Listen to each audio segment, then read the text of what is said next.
నమస్తే welcome to our channel నేను సిరి operation Vizag so ఈ మాట వినంగానే వైసీపీ నేతల్లో అయితే అలజడి మొదలైంది ఎందుకు మరి ఈ అలజడి వాళ్ళలో సో ఈ అంశాన్ని మనకి వివరించడానికి మనతో పాటు ఉన్నారు ప్రముఖ రాజకీయ విశ్లేషకులు కేవీవి ప్రసాద్ గారు నమస్కారం సార్ నమస్తే సార్ ఆపరేషన్ వైజాగ్ అని పేరు చెప్పగానే వైసీపీ నేతలు ఇప్పటివరకు అయితే ఎవరున్నారో వైసీపీ ప్రభుత్వంలో ఎవరెవరు ఉన్నారో వాళ్ళందరికీ ఇప్పుడు వెన్నులో వణుకు పుడుతుంది వాళ్ళలో అలజడి మొదలైందని చెప్పేసి మనకి వార్తలు వస్తున్నాయి ఎందుకు మరి అంత భయపడుతున్నారు ఎందుకంత అలజడిగా ఫీల్ అవుతున్నారు సార్ ఇప్పుడు మీకు మన మహేష్ బాబు గారి సినిమాలో ఒక డైలాగ్ ఉంటుంది తెలుసా ఆయన బాంబే వెళ్తారు కదా బిజినెస్ మ్యాన్ సినిమా ఏ షహర్ కో పిషాబ్ పెర్నేకి వెళ్ళి మే ఆయా అంటాడు సార్ ఇప్పుడు ప్రస్తుతం వైజాగ్ పరిస్థితి కూడా అదే ఎప్పుడైతే బాబు గారు ఆపరేషన్ వైజాగ్ స్టార్ట్ చేశారు ఆల్మోస్ట్ ప్రతి ఓడు ఇంకా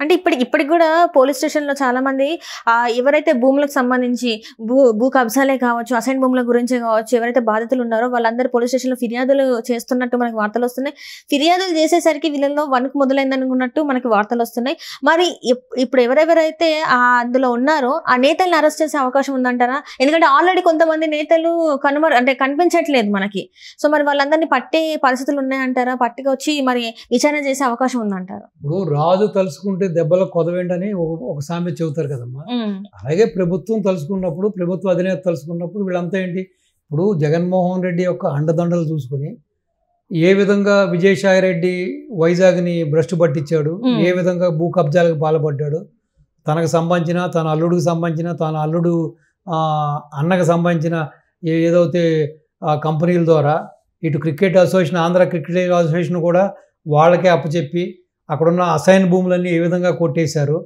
ఆ విధంగా మీకు రేడియంట్ భూములు ఎప్పుడో పంచిన రేడియంట్ భూములు ఏ విధంగా కొట్టేశారు ఆ బే పార్క్ హోటల్ నుంచి కానీ రాడిసన్ హోటల్ యజమానుల దగ్గర నుంచి కొన్ని ఏ విధంగా బలవంతంగా ఈ వైసీపీకి సంబంధించిన పారిశ్రామికవేత్తలు లాగేసుకున్నారు మనం చూసాము సో కాబట్టి ఇక్కడ ఎవడు తప్పించుకోవడానికి ఛాన్సే లేదమ్మా ఇన్క్లూడింగ్ సిఎస్ జవహర్ రెడ్డి కూడా ఆ వైజాగ్ చుట్టుపక్కల దగ్గర అసైన్డ్ భూముల్ని 800 భూముల్ని 800 ఎకరాల భూముల్ని తన కొడుకు పేరును కొట్టేశాడని అలాగే ఒక అన్నవరం దగ్గర వైజాగ్ పక్కన అన్నవరం దగ్గర A1 రిసార్ట్స్ A1 హోటల్స్ అని ఒక రాజుగారు ఒక ఆయన ఉంటాడు రామరాజు ఏదో ఉంది ఆయన పేరు అన్ఫార్చునేట్గా ఇప్పుడు మొన్న మార్చి 23 ఎప్పుడు చనిపోయాడు ఆయన క్యాన్సర్తో ఆయన వీళ్ళ బినామీ సో వాళ్ళ ఇంటికి వెళ్ళి వాళ్ళ కుటుంబ సభ్యుల్ని సిఎస్ ఏ విధంగా బెదిరించాడు జవహర్ రెడ్డి ఆ భూములు మా పేరుని ట్రాన్స్ఫర్ చేయమని ఎందుకంటే అతను బినామీళ్ళకి సో అతను అనుకోకుండా క్యాన్సర్ బారిన పడి చనిపోయాడు సో కాబట్టి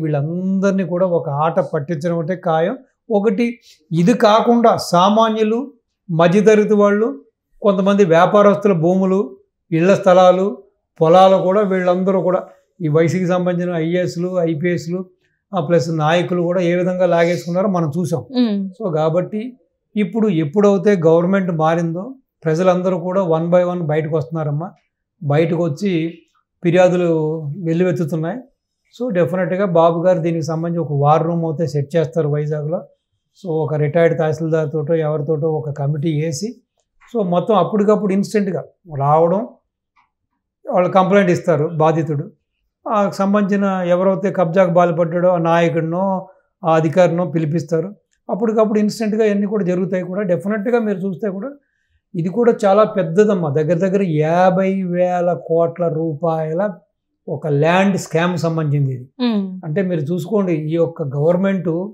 ప్రజా శ్రేయస్సును పట్టించుకోలేదు ప్రజాక్షేమాన్ని పట్టించుకోలేదు కేవలం రాష్ట్ర శ్రేయస్సును పట్టించుకోలేదు రాష్ట్ర అభివృద్ధిని పట్టించుకోలేదు నిరుద్యోగులకు ఉద్యోగ కల్పన గురించి పట్టించుకోలేదు పోలవరాన్ని పట్టించుకోలేదు సో తరలిపోతున్న ఇండస్ట్రీస్ని ఆపలేదు ప్లస్ ఉన్న ఇండస్ట్రీస్ బయటికి వెళ్ళిపోతుంటే ఆపలేదు కేవలం వీళ్ళు దంచుకో దోచుకో దాచుకో మీకు చాలా సందర్భంలో చెప్పాను ఇది ఒక D3 ఫార్ములా ఆ ఒక్క ఫార్ములాతోటి వీళ్ళు ముందుకెళ్ళారు సో ఈ విధంగా మొత్తం రాష్ట్రాన్ని చెరుకు గడిన వెళ్ళినట్టు నమ్మేసి పిప్పి పూసేశారమ్మా సో కాబట్టి ఈ వైజాగ్లో జరిగినంత భూదందాలు భూ స్కాములు బహుశా ఏపీలో ఇంకెక్కడా కూడా జరగలేదమ్మా హయ్యెస్ట్ స్కామ్ ఏంటంటే వైజాగే.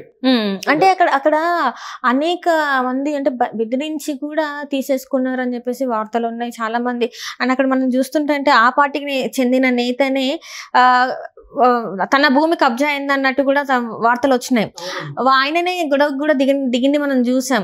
ఎక్కడి నుంచో ఎక్కడి నుంచో గల్లాల ఏమంటారు లుంగిలు కట్టుకొని వచ్చి ఇక్కడ మా భూములు స్వయంగా వైసీపీకి మొన్నటి వరకు ఎంపీగా ఉన్న ఎంవివి సత్యనారాయణ అనే ఆయన, వైజాగ్ ఎంపీగా ఉన్న ఆయన నా భూమే కబ్జాగా యత్నించారు. ఆయన ఇంట్లో దాడి చేశారు కూడా, ఆయన మీద ఆయన కుటుంబ సభ్యులు దాడి చేశారు, కిడ్నాప్ చేయడానికి కూడా వాళ్ళు ప్రయత్నించారు, కిడ్నాప్ కూడా ఏదో చేశారు కూడా ఆయన్ని. సో కాబట్టి అంటే వాళ్ళ సొంత పార్టీ నాయకుల ఆస్తులకి, నా పార్టీ నాయకుల యొక్క ప్రాణాలకే ఒక భరోసా లేనప్పుడు, ఒక రక్షణ లేనప్పుడు ఇంకా సామాన్యుడి పరిస్థితి ఏంటమ్మా? పాపం ఈ విధంగా అందరూ కూడా మంచి రోజులు రాబోతాయా, కాలం మారబోతుందా, పార్టీ టీడీపీ కూటమి అధికారంలోకి రాబోతుందా అని ఎంతకాలం పాపం వాళ్ళు కళ్ళల్లో ఒత్తులు వేసుకుని ఎదురు చూశారు. ఆ విధంగానే ఈ రోజున మీకు ఈ ఓటింగ్ సర్లీ చూసినా, ఈ జరిగిన ఫలితాలు చూసినా, ఏ విధంగా అయితే 8 జిల్లాల్లో వారు వన్ సైడ్ అయిందో, కనీసం ప్రాతినిధ్యం కూడా వైసీపీకి లేకుండా పోయింది.